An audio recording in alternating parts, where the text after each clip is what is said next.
I think no matter what, everybody can be reminded of, you know, how to adjust to university life, especially for Indigenous students, that idea of, and I think that's where I was interested in, that idea of wellness, right, for Indigenous students, in that your project was about wellness. And I find at University of Toronto it's all about mindfulness, but from an Indigenous perspective, what about the other aspects of the person?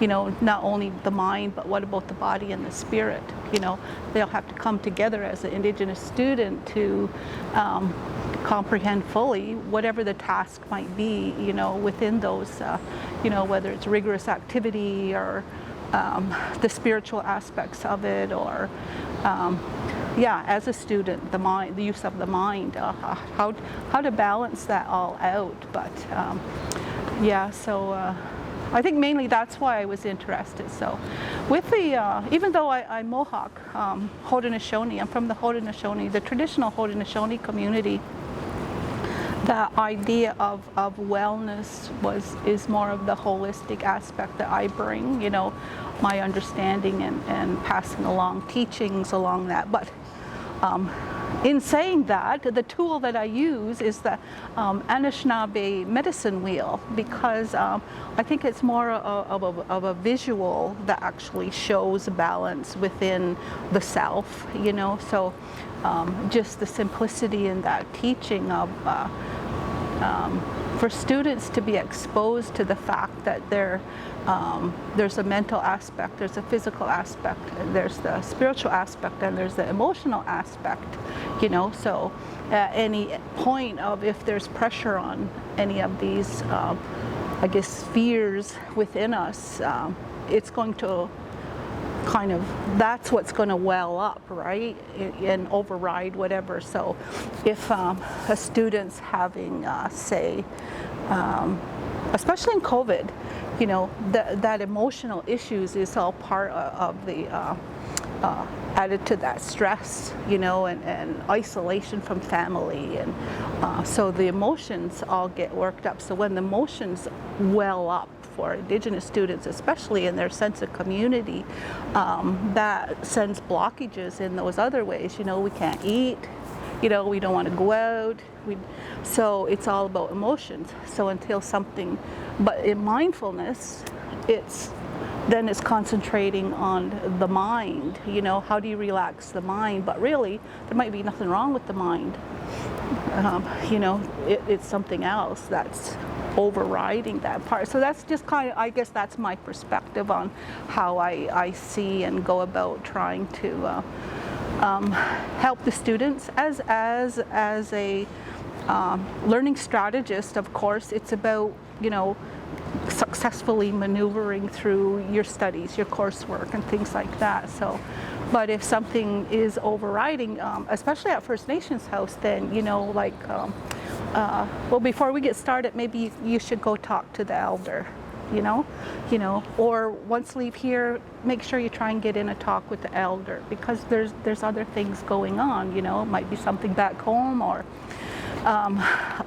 yeah, especially that emotional part was, especially in COVID, at the height of COVID, if people lost loved ones, right? There was no going home, there was no flying home, there was no even going to put them to rest, you know, so that's traumatic on the average person. But for Indigenous people who have that sense of community and the extended family, that was it's pretty devastating to be able to do that. So but also too, for that part, so the elder has ceremonies or things that can be done for that component of that person, you know, and then come back when you're kind of, you know, that weight has been lifted a bit, then, you know, then we can have a look at your studies. But mostly it's just kind of getting back on track. So it's not that, you know, everything's gone awry. It's just how do we work now to get things back on track, because they just kind of took a little break there. So, but it's like that. So the idea of wellness, so that medicine wheel concept, I think, is what I I provide in workshops of just create an awareness for students to realize with the visual of, oh, and I happen to have that idea of the visual, and I'll send these to you, okay? So it is that, it's just the medicine wheel, and this here then becomes the visual, okay? So this is you, and these are all parts of you, but also too, as a student, we concentrate on the mental aspect. Of course, you know, it's all about the mental capacity here, but know that there's other factors going on. Spiritual isn't necessarily religion, but it's a relationship, you know. Even to get outside like this and sit for a minute, like, do you a world of good, but who's got time, right? So, or how important is it? Where is it on your list of to-dos? Like, maybe first thing in the morning, that should be a to-do, simply is like taking an aspirin or something, you know. So it's like it's part of the wellness process to know that there's different things to do, kind of remedies, I call them remedies, or strategies here at U of T, academically speaking, tips and strategies on how to address each of those components regularly, so that things are tried. You try to keep things in balance. So having a look at that, you know. So, but usually spirituality is the relationship part of it, you know. So it's not necessary because it's a connection of spirit. And so it's not necessarily a religion, what we think of as the spirituality, but even spirituality isn't religion. So it's just like the spirituality is connecting with even outside, so the spirit of the natural world, or spirit of other people, or relationships and things like that. So that connects. So if that disrupts, immediately emotions are attached, you know. So emotions. So if you can visualize, I guess that the mindfulness part of it, so there's the mind, there's the body, but encompassing all of that is the spirit, but that's the feelings, that's the emotions, but nobody ever translates that as such. So irregardless of if it's the mind or the body and the spirit, emotions are attached to all of that. You know, you can't get away. So we never talk about that fourth component of emotions. So, you know, it can be attached mentally, how we, going into an exam, it's all about emotions, you know, fear of failing, that's emotions. You know, so again, that connect, the spiritual connect of just the fact that, you know, I can't go visit my mother, or my brother's having a birthday party, or stuff like that. All of a sudden, emotions are attached to that, you know. And then there's the physical part of it, of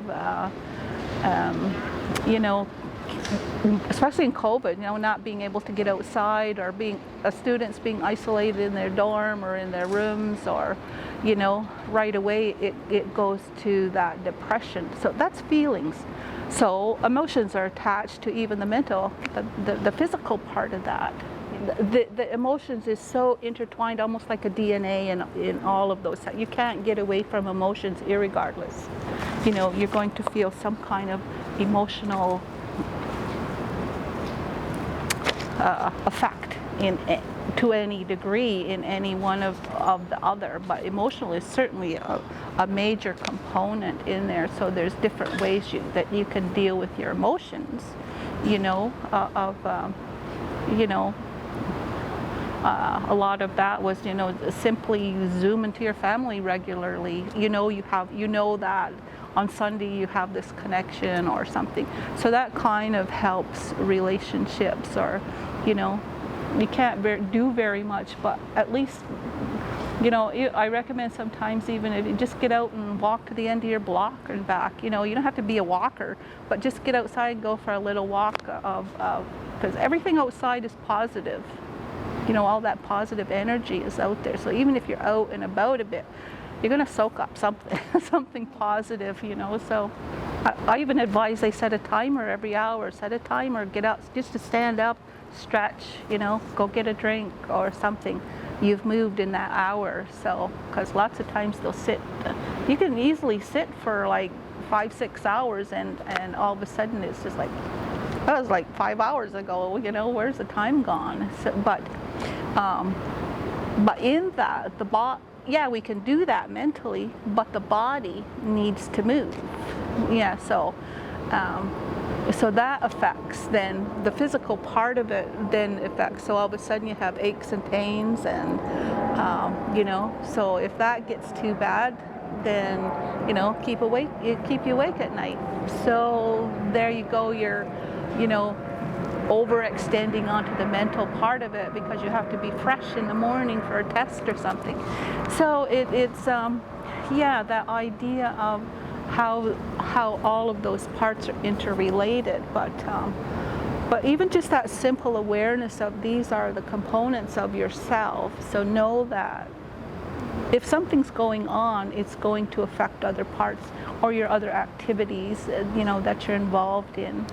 Yeah, so we can just, you know, I can help you with the learning strategies, but walk you down the hall to, you know, maybe you're having something with your financial situation from your home reserve, and because our funding is all set up differently, you know, but if you get your money problems settled, you know, that's worries off of that load of it. So, you know, so if we can kind of not squash, but minimize or help out some of those worries, then there's a greater chance they're going to be concentrating on being a student. You know, this here is kind of what seems to be the problem. You know, what do you right now, if you could write down anything, the emotional part of it, how are you feeling?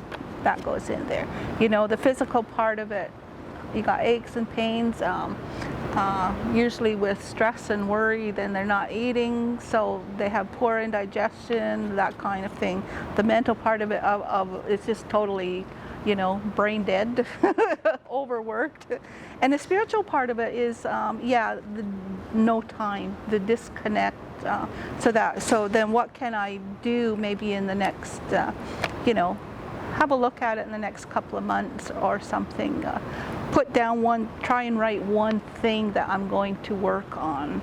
You know, so it's not overwhelming, but now that you see the picture, what can I work on to try to balance it? What you're looking for is balance, you know? So there's certainly, we don't have to really look for any mental activity, but what can we do to offset it? So I think it really is important that there is some kind of study of alternative ways of looking at wellness, you know, and it should be more so component of probably every department, you know, how wellness should be a factor in their studies of engineering especially, yeah, because so much is required of the student, but you know, that idea to keep them reminded of who they are actually coming in to try and be the engineer. But the idea of hopefully, yeah, this idea of wellness gets as much prominence as the idea of mindfulness. Yeah, because they're two different species, so to speak.